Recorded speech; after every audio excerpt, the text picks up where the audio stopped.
Today, what's more amazing is like AI is almost commoditized. It's like it's available for everyone and it's cheap.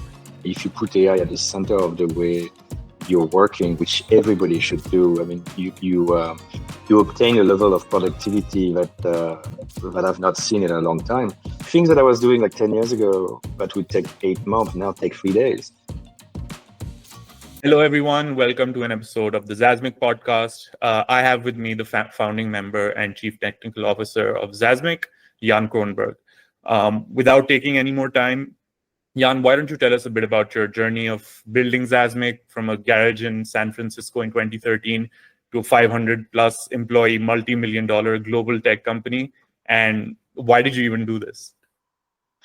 I didn't really have a plan, but I think that when I started, like with Yuri back in the day, and we just love building software and building businesses. And why we grew so much is because we basically worked with startups in the Bay Area, and we've been lucky enough to be associated to them, and they've done well. Our like oldest client is our first startup. It's called Mercury, and now it's a 35 million euro business. So we kind of like we just took one project, and then we had like 20 people. Then we took two more. Then we had 50 people, and we just never stopped. We never looked back. We didn't have a plan. We just wanted to be good at software and help people build companies. That was our plan, and it worked. After that, Google came along the way, and I'm sure you're gonna talk about this. But after that, we did more things to grow faster. Yeah. Yeah, and the first few years of any business are crucial. It's like 80% failure rate at times. And you, in those first few years, were able to scale from like 0 to 200 employees. What were some of the key reasons that you were able to do this? And also at the same time, what were some of the pitfalls and challenges that you had to overcome? We were able to do this again because we had a good technical team, and people would come to us to build software. We didn't have to have a sales team. People were recommending us quite a bit. We had challenges, people not paying. Like cash flow has always been an issue, especially in the early days. And I think like we never ever spend a dollar we didn't have. That's one thing. And we still do that today. But I think it's like every startup, managing your money and make sure that you build something with the right teams. And we always have the right teams. That's for sure. Yeah, I think we'll definitely talk about what it took to make that team and what you look for in a strong team later on. But I want to talk about one point which I kind of picked up on while reading a bit about your history, was that by 2015, which is 2 years into starting Zazmic, you actually started to successfully invest into other companies. Can you talk a bit about that? What was the thinking behind that? That's a good thing. So it sounds better than it is. I think it was a little bit of at the beginning. It was a little bit of an accident. I mean, people couldn't pay. We had great startups, and then they had cash flow issue, and these startups were like, hey, why don't you just get some share here and there for your patients, or in exchange of the services we provided. And some of them, some of them it was friends. I have a very good friends, called Marco. He's done a great startup. And I just invested some money, and it happens to be really successful. So it was a mix of clients we were trying to help, with people I knew that I thought I could have a chance to make something great. And we've been very lucky. I mean, we've invested in 18 startup. We had 13 times we had an exit, which was nice. But it's been more like an accident at the beginning, and after that, it was more like, oh yeah, maybe investing in that company could be a good idea, and we continue to do it today. By the way, yeah. What was the objective behind it eventually? I mean, if you look in hindsight now, but like, what do you think you've been able to get out of those investments you were making into these startups? I think it's relationship. When you invest in somebody, and some of these relationship, have been crucial. Like, I won't say names, but essentially there are people we invested in where we lost all our money, and the same people became CEO of public companies and stuff like this, and essentially. As a result, we were able to do business after that with that. You bet on somebody, and then they bet on you later on, right? So I think it's yeah. I mean, you create a network of people that you help. That's the best thing that you get out of this investment. Obviously, when you get money, it's even better. But sometimes you lose everything. So Yeah, makes sense. I mean, it's been over a decade now to Zazmic.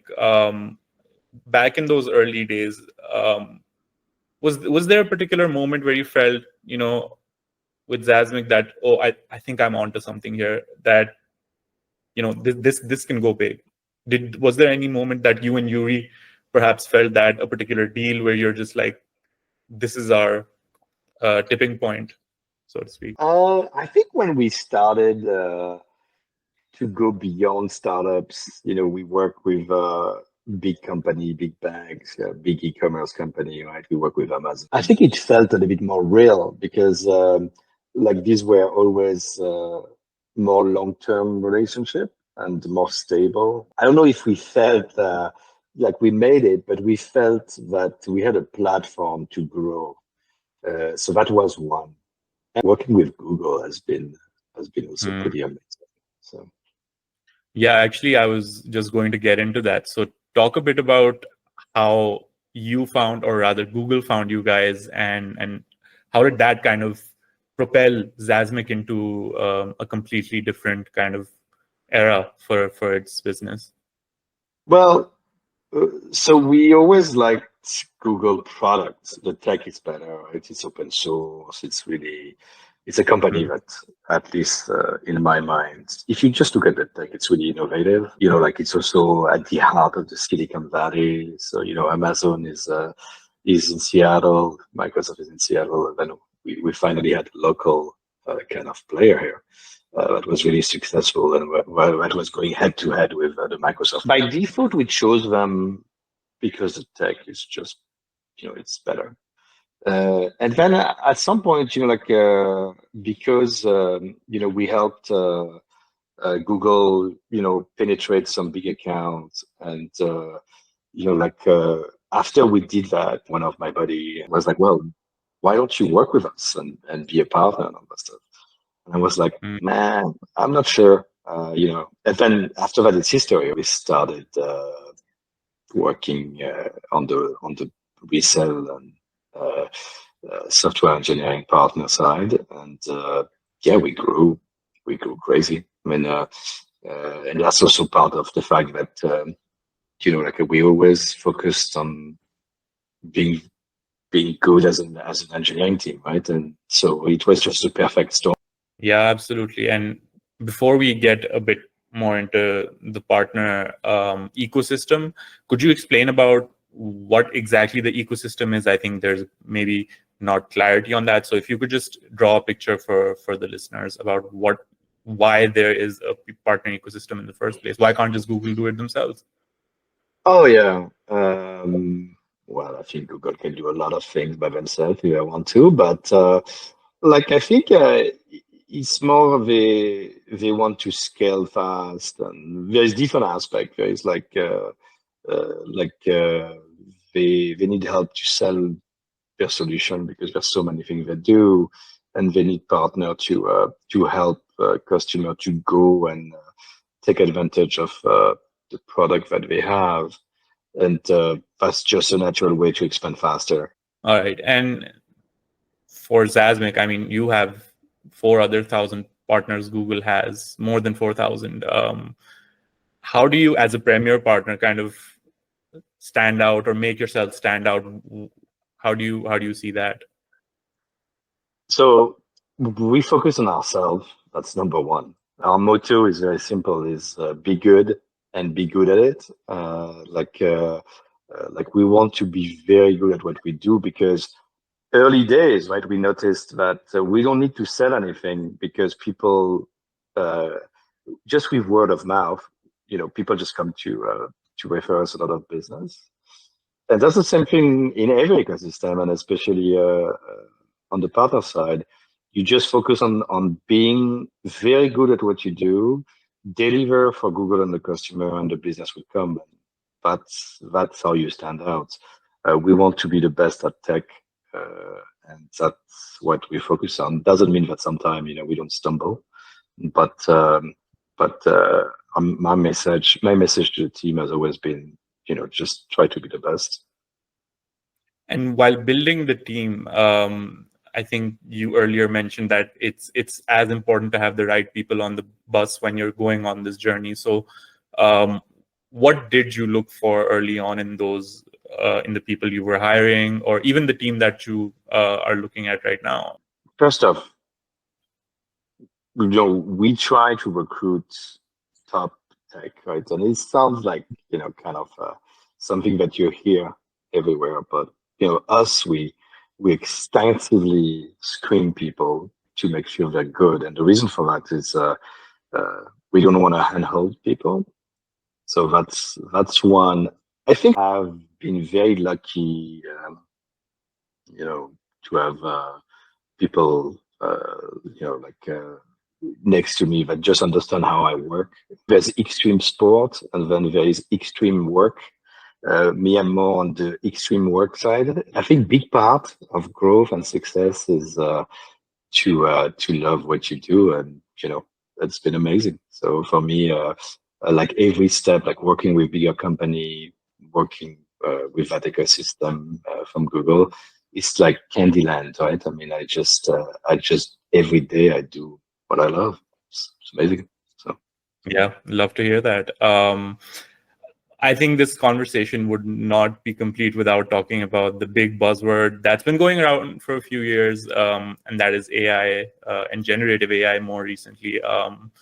It used to be the case that all the best cutting edge technology was reserved for the big guys out there, but we've seen AI and GenAI becoming more and more accessible with apps like Gemini, Cloud, ChatGPT, and they're getting better and better day by day, and not to mention actually cheaper by the day.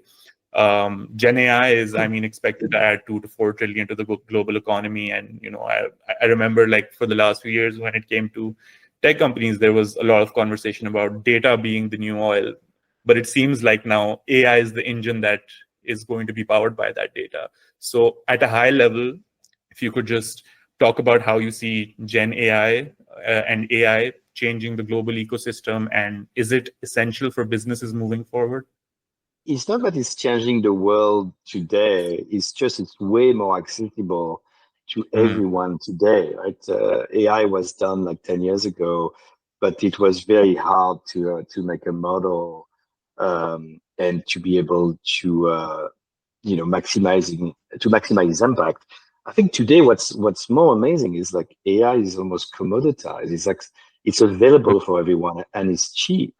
So I think it's really easy to use, and you don't need to have an ML engineer or an AI engineer to implement that into your business, and that's a massive change. Also, like things that I was doing like 10 years ago that would take 8 months now take 3 days. I mean, so I think um, today everybody can do AI, and it's available to everyone, and that's the change. And not doing it is probably it probably would be a mistake. If you put AI at the center of the way you're working, which everybody should do, I mean, you obtain a level of productivity that I've not seen in a long time. And we're doing that at Zazmic, right? I mean, we're essentially forcing people to use AI everywhere. And, we are able to run departments, with maximum efficiency, which is pretty exciting. And it free up, some people to do better things. So I think it's there, it's cheap, it's easy to use. You have to use it. Yeah, and Zazmic were pretty quick to jump on to AI as well. They've kind of been pushing it since 2024, but I'm sure it might have even been working on it way before that. I'm wondering what your experience was like when you just started to go to these SMBs particularly and like, hey, AI can change your business. What was the reaction you got from your customers right at the beginning and business leaders as well? I think the first thing was show me, show me what it can do, because I have these exec don't necessarily understand what the impact can be, especially because AI today is a combination of both, right? The old AI and the generative AI, right? So I think that has, if you want, expanded the horizon of what AI can do for companies. So I think it's a lot of it has been show me and explain me how I can use AI in my own company. And I think a lot of things we do is like we don't talk tech with them. We actually try to understand what they're doing and how we can apply AI in their business. So I think it's not even an SMB thing, or like Fortune 500. It's like everybody's like, okay, well, like tell me a bit what I can do in my business, because it's what I'm trying to solve. So it's more like a solution selling than an AI, but AI can obviously change everything in terms of their business. So I think that has been most of the work, is try to understand how people can apply that in their business. I know Zazmic walks the walk when it comes to AI as well. So how has AI and GenAI transformed Zazmic itself? And generally, it allows us to run department with a fraction of the people we used to run them with. So that allows us to do other things, essentially. I think our focus on being fast and good at what we do, that allows our engineer to be better, even better than before. That's also something that is important to us. Better and faster, right? We're just a better business today. And I think we use that to help also our customer. We share, what we've experienced and how they can change their own business. Yeah, so we almost become like a case study for them to look at before they even take in that technology. I think that's fascinating. I do want to address the kind of the elephant in the room when the conversation about AI and Gen AI comes around, and that has to do with the humans in the company, the people in the company becoming redundant. How do you, with such a huge workforce, kind of deal with that? And I'm sure it causes a sort of fear at times within some people. How do you speak to that? There's no fear in the sense that we don't want to get rid of people because of AI productivity. It's more like as the company grew, we've been able to do a lot more with less, and that leave us with investing in some other area of the business that create more jobs and that create more demand on our side. Employment will still be plentiful because I think AI will create more businesses and create more jobs. So I'm a tech optimist too, like some of us, but yeah, it's going to be unequal. Right? I mean, some people will definitely have to change. Yeah, so it's pushing change more than redundancy. I think, yeah, that makes complete sense. The second concern with Gen AI is also some of the ethical concerns and implications. Even with security, we've seen deep fakes come into the picture. I mean, we could have a deep fake Yann saying something on screen, and how do you kind of speak to other customers, but also how do you cope with the challenges to cybersecurity and the moral issues that could arise? Well, cybersecurity issues are not new, and security are not new. I think it's true that AI, is pretty powerful. I would say that you will have to address security with new guardrail and new tools. I think there's no other way. Yeah, you have to be more prudent and equip your company with the right tools. And I think that's going to be, something that's going to become more mainstream. Cybersecurity is not really an option anymore. You're obliged to do to protect yourself. So I think I'm sure there's going to be some legislation on the AI side that will also help with all these, AI fake and AI technology to do potentially bad things. But we're going to have to adapt on that side for sure. Awesome. I'll come to my final question to you, Yann. In context of the conversation we've had today, what is your vision for Zazmic? And before we go off, I want you to share, one message to CTOs out there and how they should take AI and GenAI, or how they should be dealing with this kind of anomaly that's kind of just come in and changed everything. So if you could just end with. When it comes to CTOs, my message would be AI has not, it is at a point where it's accessible to everybody, it's cheap. I think you need to build a task force to essentially integrate it everywhere in your company, because it's not going to be done alone. So that's my message to them. As far as Zazmic, we're 500.